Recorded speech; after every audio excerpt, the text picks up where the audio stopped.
के गांव में हम लोग बैठे हैं। एक गांव में रहकर अपनी खेतीबाड़ी करते हुए, अपने घर के काम चूल्हा चौका करते हुए, और हमारे नन्हे मुन्ने जो बच्चे पढ़ते हुए, वो गांव के हालात को समझते हैं, गांव की समस्या को वो जानते हैं। लेकिन हमें देश के बारे में भी जानना पड़ेगा। आज इस भोली वाली डहरिया समाज, यहाँ के गौंड समाज, तमाम एसटी ओबीसी के साथ देश में क्या हो रहा है उसकी भी खबर हमारे पास होनी चाहिए, ताकि हमारा आने वाला भविष्य का हम अंदाजा लगा सकें। मुझे पता चला किस गांव में डहरिया समाज की आबादी है, गौंड समाज की आबादी है, तो मैं डहरिया समाज और गौंड समाज के तमाम भाइयों बहनों माता शक्तियों पढ़ने लिखने वाले बुद्धिजीवियों को इस मंच के माध्यम से बताना चाहता हूं, आज डहरिया समाज के ऊपर छिंदवाड़ा के बाहर गांव दूर दराज में जब एक व्यक्ति उनको बोलता है कि तुम नीची जात के हो, तुम डहरिया हो, तुम दलित हो, तुम मेरे सामने कुर्सी में मत बैठो, या मेरे पैर छूने का तुमको अधिकार नहीं है, या फिर उनको मारा जाता है। गौंड समाज के लोगों को बागेश्वर धाम वाले बाबा जी के पास जब ये गौंड समाज के लोग गए तो बागेश्वर धाम बाबा जी के पास खड़े आनंद बख्शी जी ने कहा कि ये आदिवासी है, सुन आदिवासी दूर से पैर पड़ना, बागेश्वर धाम को मत छीना।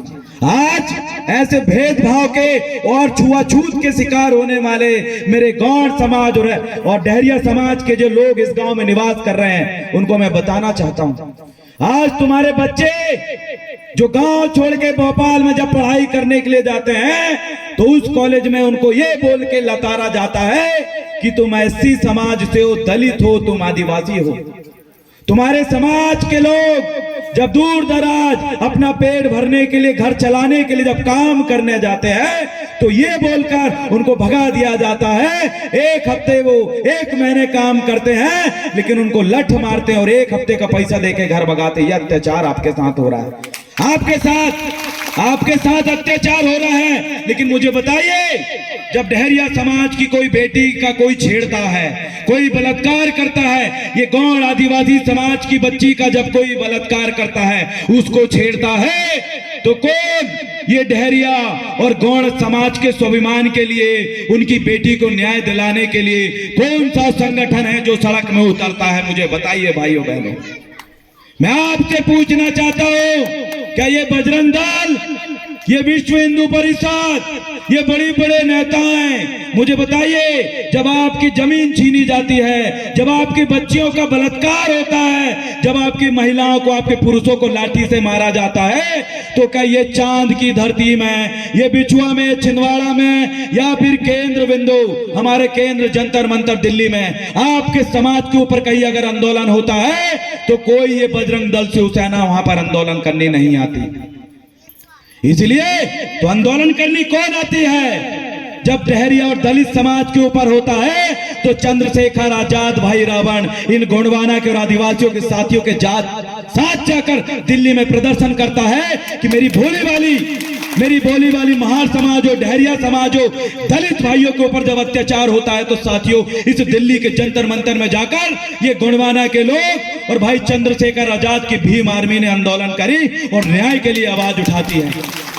मुझे बताइए, जब एक मैघवाल लड़के को मूछे रखने पर एक उस गांव के पटेल ने गोली मार दिया कि तुझे मूछे रखने का अधिकार नहीं है, उस समय कौन सा बजरंग दल हिंदू परिषद आया था? नहीं आया।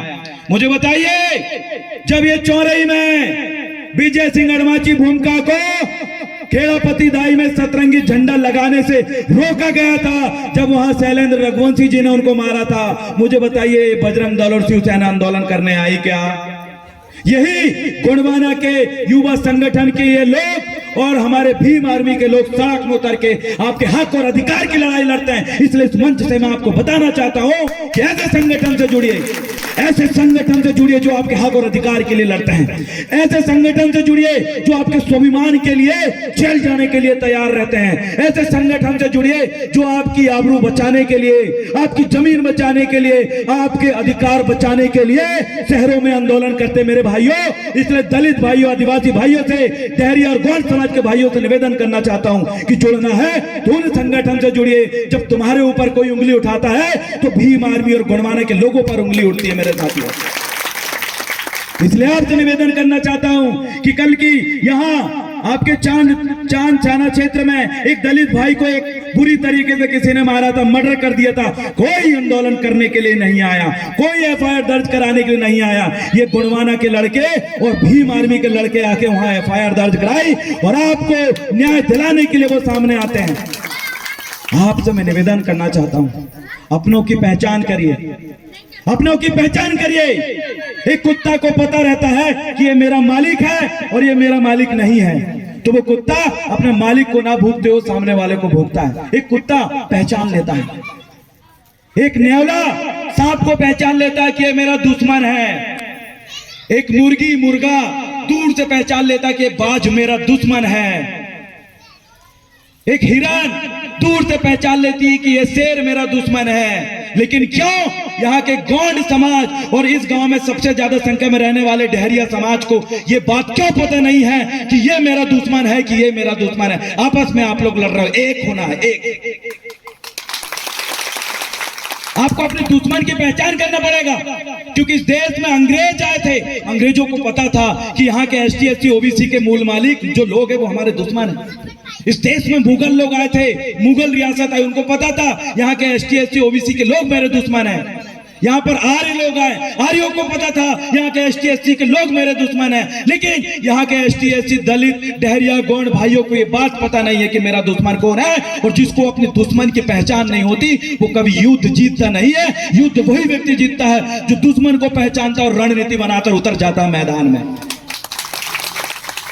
इसलिए आज आपको एक होना पड़ेगा और अपने दुश्मनों की पहचान करनी पड़ेगी और दुश्मनों वाली पार्टियों को भी पहचान करनी पड़ेगी, क्योंकि आप एक सांप को दूध पिला के बड़ा करते हो और बाद में वही सांप आपको डसने का काम करता है। इसलिए अपनों को पहचान करो। अगली चीज है, हेलो, बड़ा पेंता जय जय जय जय जय भीम, जय भीम, जय भीम। आज इस मंच से डेहरिया समाज और गौंड समाज की एक एकता दिखनी चाहिए। मैं ये बताने के लिए आज यहाँ पर आया हूँ। आज इस मंच से डेहरिया और गौंड समाज के लोग जो इस गांव में निवास करते हैं उनकी एकता को देखकर दुश्मनों को पसीने छूट जाना चाहिए। आज मैं वो एकता देखने के लिए आया हूं। अगर ये एकता मुझे आने वाले समय में देखने के लिए मिलेगी तो मुझे विश्वास है आप ऐसे लोगों को जरूर जवाब देंगे। इसलिए मेरे साथ फिर से बोलिए, बड़ा पेंता। हमारे जो माता पिता ने हमें जन्म दिया है उनकी सेवा की भी हम जय करेंगे। इसलिए आप मेरे साथ बोलिए, दाऊदाई शक्तिता, दाऊदाई शक्तिता। और सबसे बड़ी बात इस मंच से मैं आपको बताना चाहता हूँ, वो बात यह है कि आप लोगों की फूट का फायदा दूसरे लोग कैसे उठाते हैं, इस बात को आप ध्यान से सुनिए। बहुत बढ़िया कहानी के माध्यम से बताता हूँ। एक गांव में एक कुत्ता था। कौन था? जोर से बोलो। दूसरा एक गधा था। कौन था? कुत्ता और गधा के बीच में लगी होड़। क्या लगी? उनके बीच में शर्त लगी। क्या लगी? किन किन के बीच में? कुत्ता और गधा के बीच में जब होड़ लगी, क्या होड़ लगी? होड़ उनके बीच में ये लगी कि चलो चौराहे की एक कुर्सी में पहले कुत्ता बैठेगा या गधा बैठेगा। अब जब होड़ लगी कुत्ता और गधे में, मुझे बताइए आप सोच के, मुझे सोच के आप बताइए कि सबसे पहले कुत्ता पहुंचेगा या गधा पहुंचेगा? जल्दी सोचो, जल्दी सोचो। कुत्ता और गधे के बीच में जब होड़ लगती है कि ये जो दांतला गांव है, इस दांतला गांव से चौराहे की एक कुर्सी है जहां विधायक बनते हैं, उस कुर्सी में हम बैठेंगे। कुत्ता और गधा दोनों के बीच में शर्त लगी, तो कौन जीतेगा? जोर से बोलो, जोर से बोलो। सबको यही लग रहा था कि कुत्ता जीतेगा। और यही बहुत बड़ी गलती हो गई। लोग मेंटली रूप से आपसे वार कर रहे हैं, आपसे झगड़ा, पता है कैसे? दिमागी रूप से झगड़ा चल रहा है। अब लट से झगड़ा नहीं है, बंदूक से झगड़ा नहीं है, अब जो झगड़ा चल रहा है वो दिमाग से चल रहा है। इसीलिए मैं आपको बताना चाहता हूं, सुनिए। सबसे पहले कौन पहुंचा उस कुर्सी में विधायक की? कुत्ता और गधा दोनों छाती तान के तैयार हो गए। दोनों क्या तान के तैयार हो गए? छाती तान के तैयार हो गए। अब एक तरफ से गधा भाग रहा था, ऐसा ऐसा करके, चीपो चीपो करके गधा भाग रहा है। कुत्ता ने देखा, अरे गधा कहाँ भाग रहा है, इसको भागना तो गधा है, गधा जान दो रोड से, जाने दिए उसको। कुत्ता ने भौंड किया, बोले जा भाग। और दूसरी तरफ से कुत्ता जा रहा था छाती तान के, ऐसा ऐसा गया। दूसरी गली में कुत्ता ने देखा, अरे ये कौन है जो हमारे इलाके में घुस रहा है, और जब भौंक रहा है उसको पूरा खूना खान कर डाले। कुत्ता फिर अब कमजोर हो गया बेचारा। वहां क्या हो गया? कुत्ता फिर आगे साइड गया, फिर दूसरा चौक आया। कौन सा चौक आया? उस दूसरे चौक में फिर कुत्ता छाती तान के जा रहा, खूना खान। दूसरे कुत्ते उसको देखते हैं और फिर उसको झुम जाते हैं, भाव भाव भाव भाव भाव भाव करके फिर घायल कर देते हैं। फिर क्या हुआ पता है आपको? फिर आया तीसरा चौक। कौन सा चौक आया?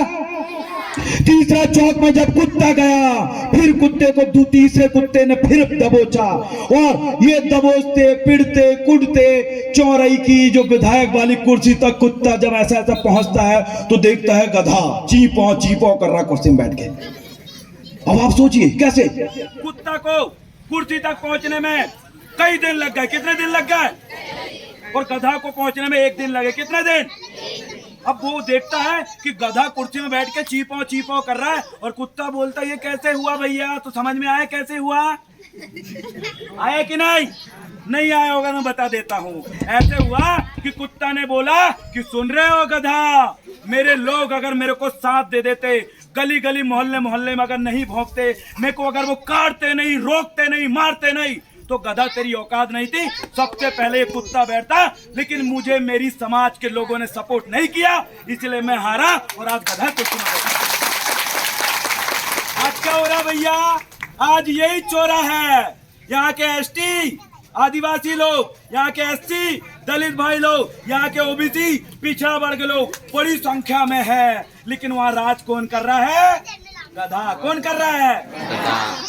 इतनी बड़ी आबादी वाले लोग। और आपको लग रहा था कि सबसे पहले कौन पहुंचेगा? आपको लग रहा था कि कुत्ता पहुंचेगा, लेकिन कौन पहुंच गया? क्योंकि कुत्ते को उसकी बिरादरी, उसके समाज के लोगों ने ही टांग खींचा था, उसको मारा था, उसको रोका था। इसीलिए इस देश में भी ऐसा ही हो रहा है कि गधा लोग जो है पूरा कब्जा कर लिए, और जो यहाँ के इस देश के मालिक थे वो बेचारे आपस में ही लड़ रहे हैं। इसलिए मेरे साथियों, हमारी एकता जिंदाबाद। मैं आपको विश्वास दिलाना चाहता हूं, एक बाबा साहेब भीमराव अंबेडकर ने इस देश को चलाने के लिए संविधान बना दिया, वो यही दलित समाज से था, यही डहरिया और महार समाज से था, और एक जयपाल सिंह मुंडा जिन्होंने बाबा साहब अंबेडकर का कदम से कदम मिला के साथ दिया और आदिवासियों की 5वीं अनुसूची में स्वशासन का अधिकार दिया। ऐसी एकता हमें कायम करना है, और जब आप ऐसी एकता कायम कर दोगे तो ये गधा जो है चीपो चीपो करके दौड़ते रह जाएंगे, और कुत्ता सबसे पहले आगे पहुंचेगा। तब पहुंचेगा जब वो वफादार हो। लेकिन अभी क्या हो रहा है? आप गलत कुत्ता हो जा रहा है। कैसे? कुत्ते को दिया जाता है हड्डी, और हड्डी जब मिलती कुत्ते को, उसको लगता है वाह मेरा मालिक मेरे को हड्डी दे रहा है ना हड्डी। लेकिन उसको मालिक कभी मटन देता है? का चिकन नहीं देता। क्या? क्योंकि उसको पता है कि कुत्ता है, और कुत्ते को सिर्फ और सिर्फ हड्डी दी जाती है। क्या दी जाती है कुत्ते को? और कुछ कुत्ते गुलाम हो गए हैं जो अपने मालिकों को ऊपर नहीं भोंकते, लेकिन सबके ऊपर भोंकते हैं। इसीलिए आपकी समाज में भी कुछ गुलाम लोगों को कुत्ता बना लिया गया है, जो बोलता है कि मैं बाबा साहब अंबेडकर के कानून संविधान से आया हूँ, कोई बोलता है पीला गमछा डाल के मैं इससे आया हूँ। लेकिन आपको पहचानना पड़ेगा कि कुत्ता कौन है, आपको पहचानना पड़ेगा कि वफादार कौन है। जब आपने पहचान करना सीख गया तो आप भी बाबा साहब भीमराव अंबेडकर के जैसे राज करने वाले लोग बनेंगे, नहीं तो आप बनी मजदूरी करते पूरा जीवन गुजार देंगे। क्या आप मालिक बनने के लिए तैयार हो? क्या आप बाबा साहब भीमराव अंबेडकर के जैसे बनने के लिए तैयार हो? क्या आप इस देश के मालिक बनने के लिए तैयार हो? तैयार हो? तैयार हो? तो अपने लोगों की साथ देना पड़ेगा, नहीं तो तुम्हें लड़वा के गधा कुर्सी में बैठ जाएगा। इतने कहकर अपने विचार को है मैं समाप्त करूंगा। जय सेवा, जय गोंडवाना, जय भीम।